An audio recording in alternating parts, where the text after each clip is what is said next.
ES6 syntax. আচ্ছা দেখো আমরা কিন্তু অনেকগুলো ES6 সিনট্যাক্স শিখে ফেলছি। তারপর দেখো পূর্বে অ্যারে লেখা লাগতো এইভাবে, যে এইভাবে অ্যারে লেখা লাগতো, এইভাবে অ্যারে তৈরি করতে হতো পূর্বে। এই দিয়ে 1 2 3 4 এইভাবে আগে অ্যারে তৈরি করতে হতো নাকি। তো কনসোল লগ দিয়ে কি হয়, গো লাইভ দিলাম।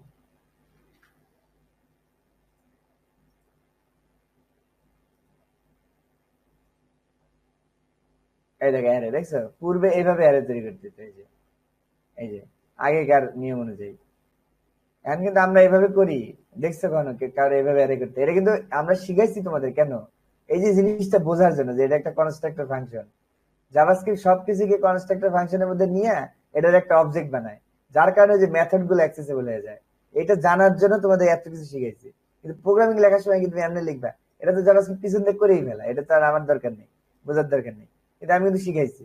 আচ্ছা, এখন কিন্তু আমরা এইভাবে লিখলেই পারি, এই শর্টকাটে এইভাবে লিখলেই পারি, তাই না? এই একটা এরর তৈরি হয়ে গেল। এটাও কিন্তু ES6 সিনট্যাক্স, বুঝতে পারছো? এই যে শর্টকাটে যে লিখলাম। আর অবজেক্ট লেখার সময় কি করি, এভাবে লিখলে অবজেক্ট হয়ে যায়।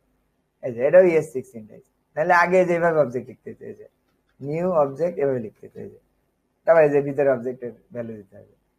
এই তাহলে আমরা বুঝতে পারছি কতটা সহজ হয়ে গেছে। আচ্ছা, তা আমরা আরো কিছু দেখবো জাভাস্ক্রিপ্ট কতটা মজার, দেখো মানে এত সহজ করছে।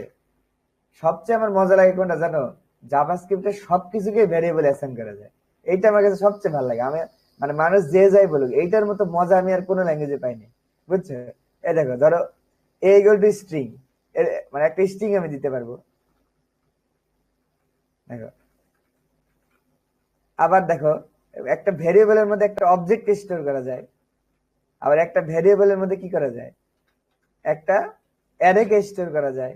আবার দেখো একটা ভেরিয়েবলের মধ্যে বর্তমান ES6 সিনট্যাক্স অনুযায়ী কি একটা ফাংশনকেও অ্যাসাইন করা যায়। দেখো এই যে লেট, ধরো ফাংশনের নাম ধরো গেট নেম, এই যে ফাংশন এটাকেও কিন্তু অ্যাক্সেস করা যায়, এভাবে দিলে হয়ে গেল অ্যারো ফাংশন। এই যে এই দেখছো, তাহলে ভ্যারিয়েবলের মধ্যে কি করা যায়, ফাংশনকেও অ্যাসাইন করা যায়, দেখছো?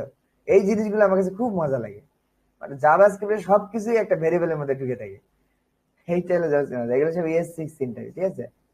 আচ্ছা, আমরা এখন এগুলো তো গেল নর্মাল, আমরা একটু ইসে যাই, একটা মানে আরো কি কি ES6 সিনট্যাক্স আমরা দেখি।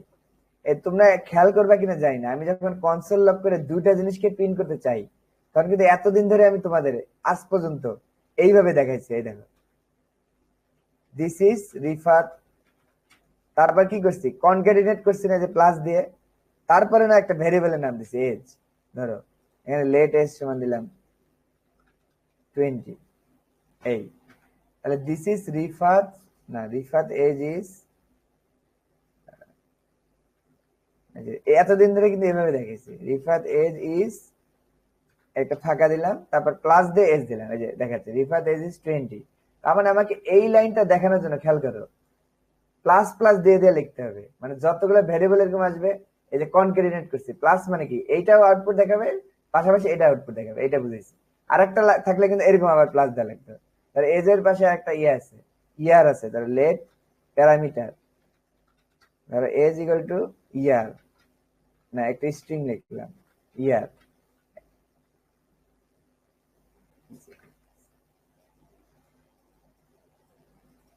ভুলভাল চাপ করে কি জানি একটা হয়ে গেছে, কেলো করছে। হ্যাঁ, ফুল স্ক্রিন হয়ে গেছে না? হ্যাঁ ঠিক আছে। এই যে ইয়ার,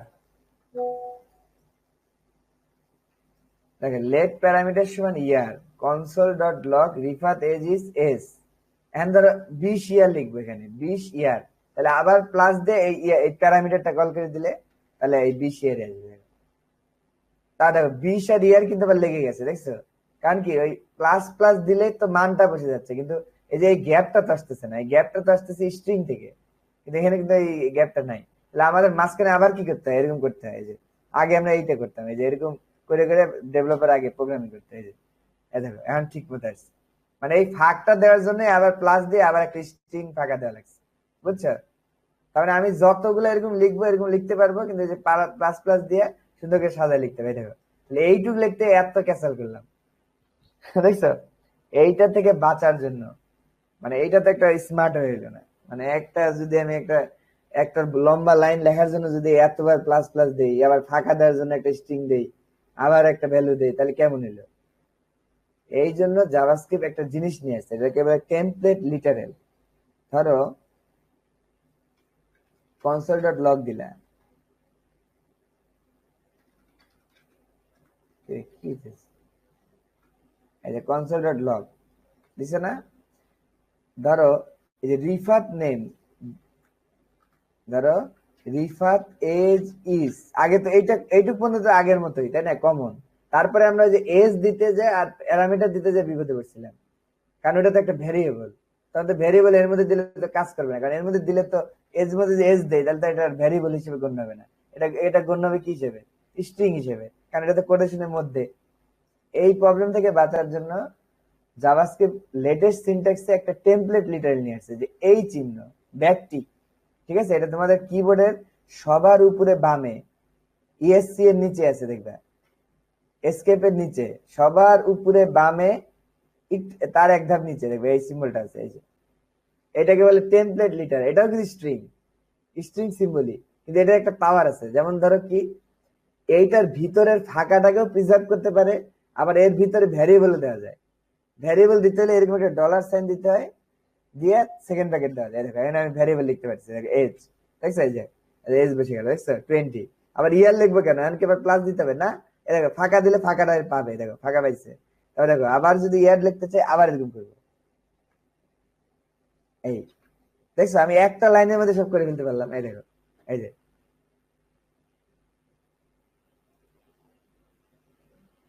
ও ইয়ার নামে তো কিছু প্যারামিটার, তাই তো বলি ইরর দেখে গেল।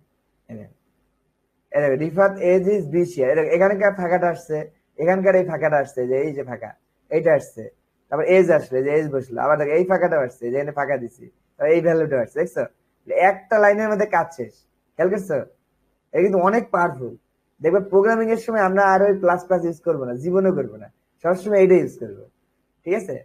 দেখো এটা কিন্তু ES6 সিনট্যাক্স, টেমপ্লেট লিটারেল বলে। এটার সুবিধা কি বোঝা গেছে? এটার সুবিধা হচ্ছে ওই যে এতগুলা ভ্যারিয়েবল, এতগুলা ফাঁকা সব মিলে তোমার একটা বড় লাইন লিখতে হবে, তো ওই লাইনটা আগে প্লাস প্লাস দিয়ে লেখা লাগতো, এখন এটা কিন্তু করা লাগতেছে না, এক লাইনের মধ্যে কাজ শেষ। জেনে ভ্যারিয়েবল খালি এনে এরকম দিব, আর যত ফাঁকা থাকবে দিব, আবার জেনে ভ্যারিয়েবল এখানে এরকম দিব, বাস ওই ভ্যারিয়েবলটাও বসায় নেবে। আচ্ছা, এটা একটা সুন্দর জিনিস গেল। তারপরে আমরা দেখি,